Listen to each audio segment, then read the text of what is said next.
नमस्कार दोस्तों, आपका स्वागत है हमारे चैनल पर, जहां हम रामायण के अद्भुत अध्यायों की यात्रा पर निकलने वाले हैं। इस वीडियो में हम श्री राम, लक्ष्मण और सीता की वनवास की कहानी का संक्षिप्त सारांश प्रस्तुत करेंगे। हम देखेंगे कि कैसे उन्होंने ऋषि भारद्वाज से आशीर्वाद लिया, चित्रकूट की ओर यात्रा की और वहां अपने निवास की स्थापना की। इस यात्रा में हमें बहुत कुछ सीखने को मिलेगा जो हमें प्रेरित करेगा। तो चलिए इस अद्भुत यात्रा का आनंद लेते हैं और वीडियो को अंत तक देखते हैं। अगर आपको यह वीडियो पसंद आए तो कृपया लाइक करें, शेयर करें और हमारे चैनल को सब्सक्राइब करना न भूलें। हमें कमेंट में बताएं कि आप इस वीडियो से क्या नया सीख रहे हैं। सूर्य के बादलों से रहित आकाश में ऊपर उठने पर एक बरगद के पेड़ के नीचे रात बिताकर वे वहाँ से चले और उस स्थान पर पहुँचे जहाँ गंगा और यमुना मिलती है, जो विशाल वन से होकर बहती है। आगे बढ़ते हुए दोनों तेजस्वी भाइयों ने जंगल में सुंदर दृश्य देखे जो उन्होंने पहले कभी नहीं देखे थे, और वे कभी कभी आराम से रेड़कर खिलते हुए वृक्षों का आनंद लेते थे। दिन लगभग समाप्त होने पर श्री राम ने सुमित्रा के पुत्र से कहा, हे लक्ष्मण, प्रयाग की ओर देखो, धुआं अग्निदेव के झंडे के समान उठ रहा है। निस्संदेह यह इस बात का संकेत है कि पवित्र भारद्वाज का आश्रम निकट है। हम निश्चित रूप से गंगा और यमुना के संगम पर पहुंच गए हैं। इन शक्तिशाली नदियों के आपस में टकराने की ध्वनि स्पष्ट रूप से सुनाई दे रही है। लकड़हारों ने बड़े पेड़ों से लट्ठे काटे हैं और पवित्र ऋषि के आश्रम में बहुत से पेड़ काटे गए हैं। इस प्रकार बात करते हुए जैसे ही सूर्य अस्त हो रहा था, दोनों महान धनुर्धर गंगा और यमुना के संगम पर और भारद्वाज के आश्रम में पहुंचे। पवित्र ऋषि के दर्शन की इच्छा से वे उस स्थान से थोड़ी दूरी पर सम्मान पूर्वक रुके। तब राम धीरे धीरे और श्रद्धापूर्वक आश्रम में प्रवेश किए।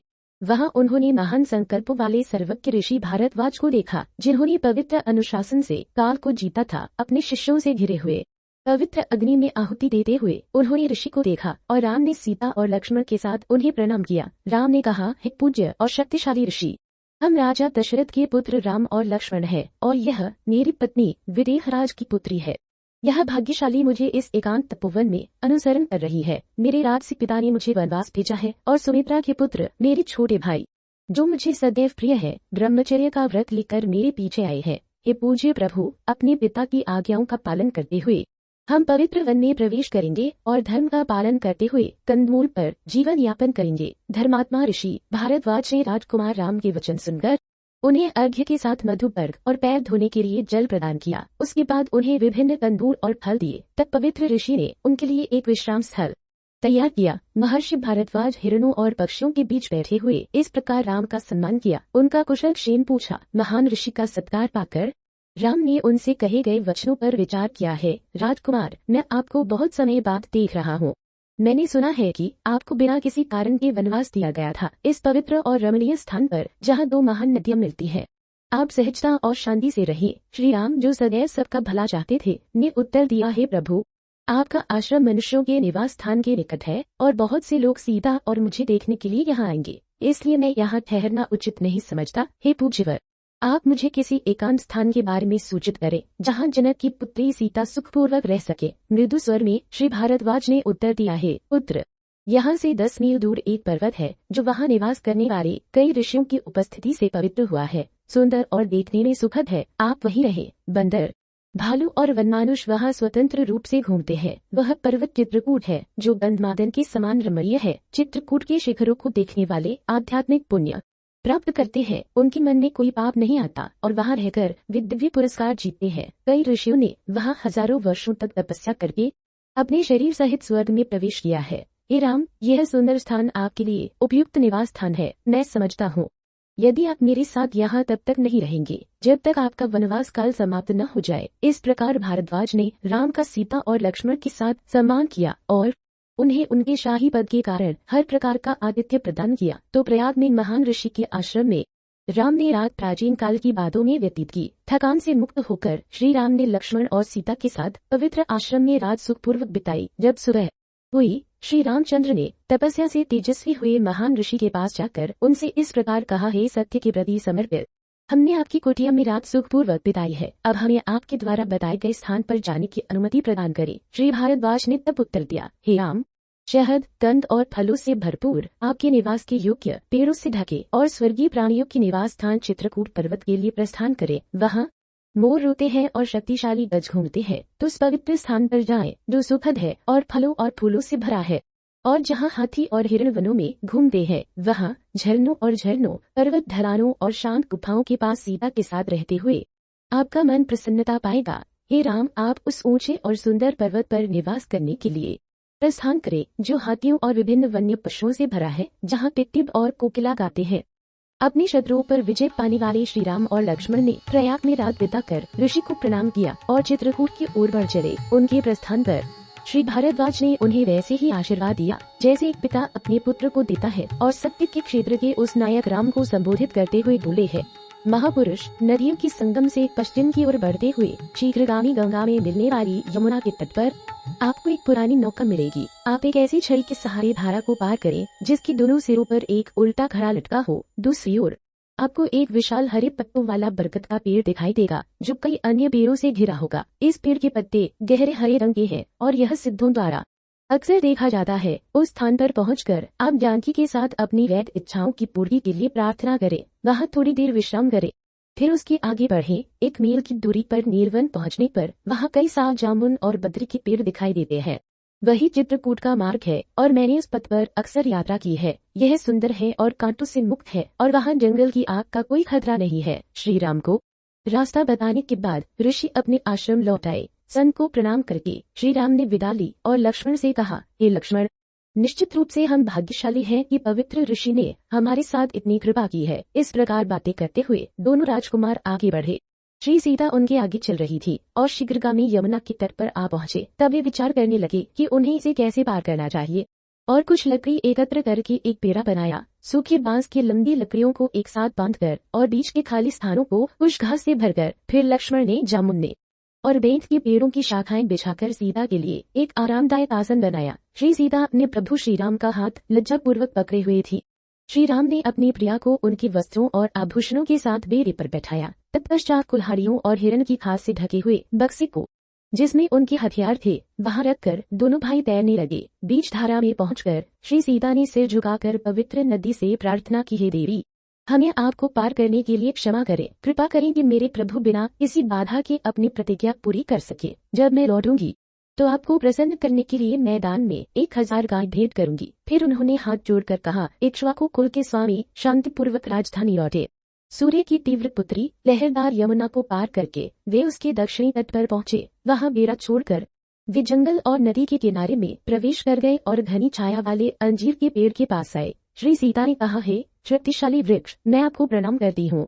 मेरे प्रभु अपनी प्रतिज्ञा पूरी करे ताकि मैं फिर से श्री कौशल्या और रानी सुमित्रा को देख सकूं। तब सीता ने श्रद्धा पूर्वक वृक्ष की परिक्रमा की और राम ने अपनी प्यारी सीता को अपने कल्याण के लिए प्रार्थना करते हुए देखकर लक्ष्मण से कहा, आप सीता के साथ आगे बढ़ें, जिनके बारे में कभी कोई बुरा शब्द नहीं कहा गया है, जो हमेशा मेरी आज्ञाकारी है और स्वयं प्राणों से भी अधिक प्रिय है। हे पुरुषों में प्रधान, मैं अपने हथियारों के साथ पीछे आऊंगा। जनक की पुत्री जंगल में जो भी फल या फूल चाहे आप उनके लिए एकत्रित करें ताकि उनकी मन को प्रसन्नता मिले। श्री सीता दोनों राजकुमारों के बीच 2 दांतों वाले हाथियों द्वारा सुरक्षित एक हथिनी की तरह चल रही थी। जनक की पुत्री अनेक ऐसी चीजें देखकर जो पहले उन्हें अज्ञात थीं, राम से प्रत्येक पेड़, झाड़ी और लता के विषय में पूछती थीं। अनेक सुंदर पेड़ों को फूलों से ढका देखकर श्री लक्ष्मण ने राजकुमारी को वह सब कुछ लाकर दिया जो उन्होंने चाहा। नदी और उसकी रेतीली तटों को देखकर जो लहरों से सहलाए जा रहे थे, जहाँ हंस और सारस पुकार रहे थे, श्री सीता प्रसन्नता से भर गई। कुछ दूरी तय करने के बाद दोनों वीर भाइयों ने भोजन के लिए कई हिरणों का वध किया।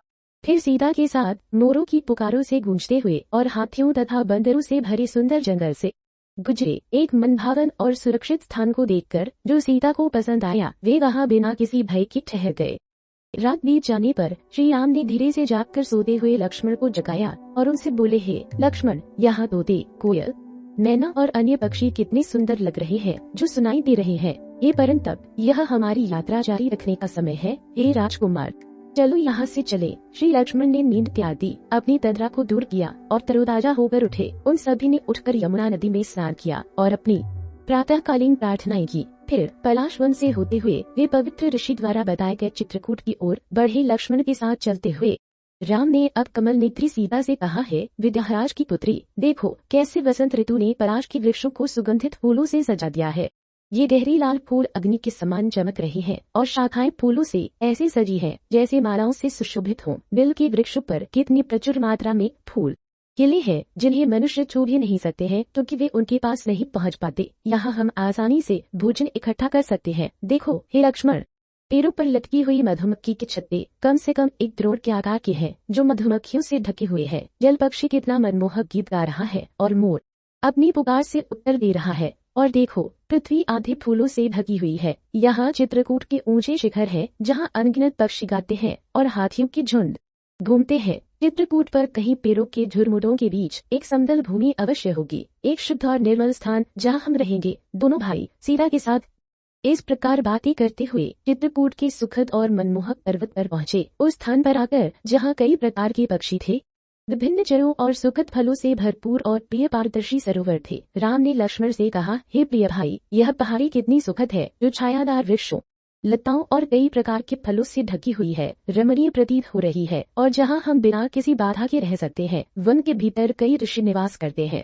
यह स्थान हमारी कुटिया के लिए उपयुक्त है। इस प्रकार निश्चय करके राम, लक्ष्मण और सीता ऋषि वाल्मीकि के आश्रम में आए और श्रद्धा पूर्वक उन्हें प्रणाम किया। आनंद से भरे धर्मात्मा ऋषि ने उनका आदर किया। उन्हें बैठने के लिए कहते हुए बोले, आप सभी का हार्दिक स्वागत है। श्री राम ने अपने भाई और सीता के साथ स्वयं को प्रस्तुत करते हुए ऋषि को अपने वनवास का कारण बताया और फिर लक्ष्मण को संबोधित करते हुए कहा, हे भाई, मजबूत लकड़ी लाओ और हम इस स्थान पर एक कुटिया बनाते हैं। हे उत्तम राजकुमार, मैं यही रहना चाहता हूँ। श्री लक्ष्मण ने तब पेड़ों से काटी हुई लकड़ी के कई टुकड़े लाए और पत्तों से छप्पर वाली एक कुटिया बनाई। जब श्री राम ने द्वार से युक्त उस दृढ़ और सुखद कुटिया को देखा तो उन्होंने भक्त लक्ष्मण से कहा, हे लक्ष्मण, हरिण का मांस लाओ जिसे हम निवास स्थान के देवता की पूजा कर सके, क्योंकि हम यहाँ लंबे समय तक रहने वाले हैं। हमें शांतिपूर्ण इरादे से इसमें प्रवेश करना चाहिए। हे सुमित्रा के पुत्र, एक काले हिरण को मारकर उसे शीघ्र यहाँ लाओ। हमें इस मामले में शास्त्र के विधान का पालन करना चाहिए। श्री लक्ष्मण द्वारा अपने भाई की आज्ञा का पालन करने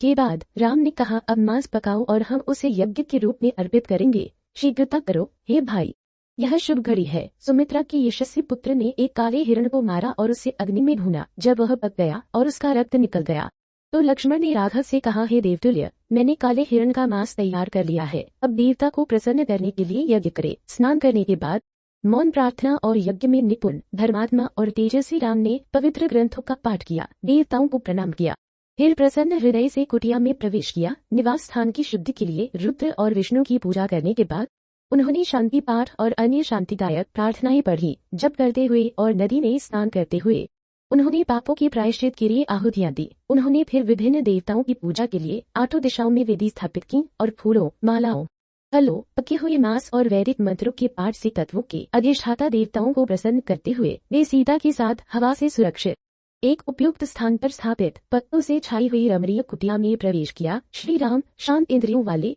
उस वन में निर्मित निवास स्थान में प्रसन्नता पूर्वक रहे, जो पशुओं और पक्षियों का निवास स्थान था, वृक्षों और फूलों से भरपूर था, जहाँ हाथी घूमते थे और जंगली जानवरों की चीखें गूंजती थी। मालती नदी के किनारे सुखद पर्वत चित्रकूट पर रहते हुए राम राजधानी को भूल गए और उन्हें अपने त्याग का अब कोई स्मरण नहीं रहा।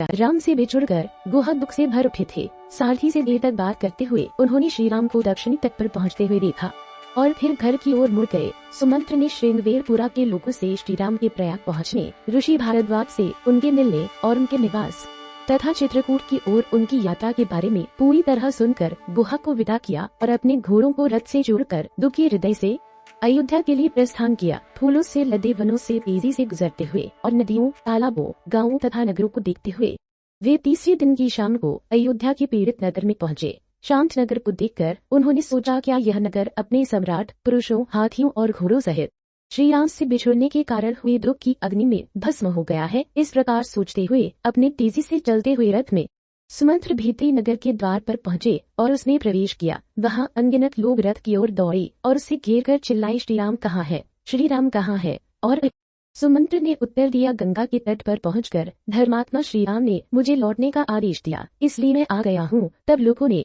श्री राम के पवित्र नदी पार कर जाने पर उनकी आंखों में आंसू भर आए। वे गहरी सांसें लेते हुए चिल्लाए, हे राम, हे राम। और सभी ने एक स्वर में कहा, हाय, हम श्री राम के दर्शन से वंचित हो गए हैं, हम नष्ट हो गए। हम अब श्री राम को नहीं देख पाएंगे, जो उपहारों की दाता और यज्ञों के कर्ता थे, जो हमारी सभाओं में बैठे थे और जो सुंदर सजे हुए मेरु पर्वत के समान थे। हाय, हमारे संरक्षक श्री राम कहाँ है, जो प्रत्येक की आवश्यकता और सभी के सुख से परिचित थे। तब सुमंत्र आगे बढ़ते हुए हर तरफ से घरों की जालीदार खिड़कियों से श्री राम के लिए विलाप करती हुई स्त्रियों का रोना सुना और शाही मार्ग पर उनके विलाप को सुनकर सारथी ने अपना चेहरा ढककर तेजी से राजा के महल की ओर बढ़े। अपने रथ से पूरी गति से उतरकर वे सातों द्वारों से आगे बढ़े और शाही निवास में प्रवेश किया। सुमंत्र को अकेले लौटते हुए देखकर महल की 7 मंजिला बालकनियों और खिड़कियों पर बैठी स्त्रियां, जो श्री राम के वियोग में शिथिल हो रही थी, जोर जोर से विलाप करने लगी। एक दूसरे की ओर देखते हुए उनकी आंखों से आंसू बह रहे थे।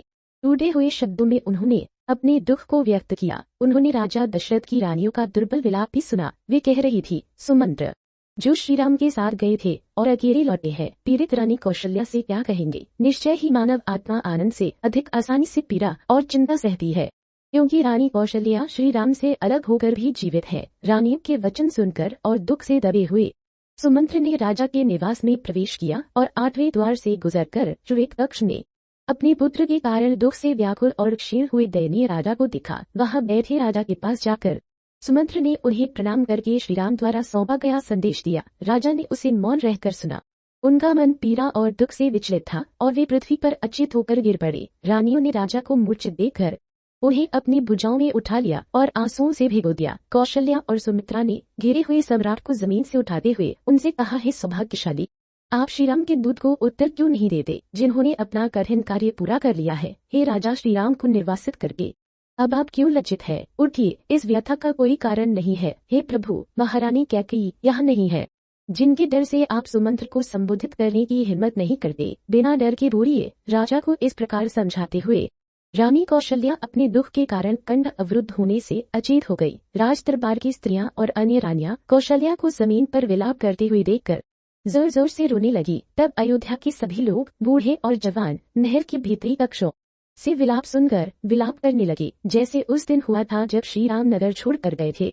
इस वीडियो में हमने रामायण के कुछ महत्वपूर्ण अध्यायों का सारांश प्रस्तुत किया है, जिसमें श्री राम और लक्ष्मण की यात्रा, ऋषि भारद्वाज से मिलने का अनुभव और चित्रकूट में निवास की स्थापना शामिल है। यह कहानी हमें न केवल धार्मिक और सांस्कृतिक दृष्टिकोण से समृद्ध करती है, बल्कि हमें जीवन के महत्वपूर्ण मूल्यों जैसे धैर्य, समर्पण और कर्तव्य की भावना को भी सिखाती है। हम आशा करते हैं कि आप इस वीडियो से कुछ नया सीखेंगे और इसे अपने दोस्तों के साथ साझा करेंगे। कृपया हमारे चैनल को सब्सक्राइब करें ताकि आप हमारे नए वीडियोस से अपडेट रह सके। हमें कमेंट में बताएं कि आपको इस वीडियो में कौन सी बातें सबसे अधिक प्रेरणादायक लगी।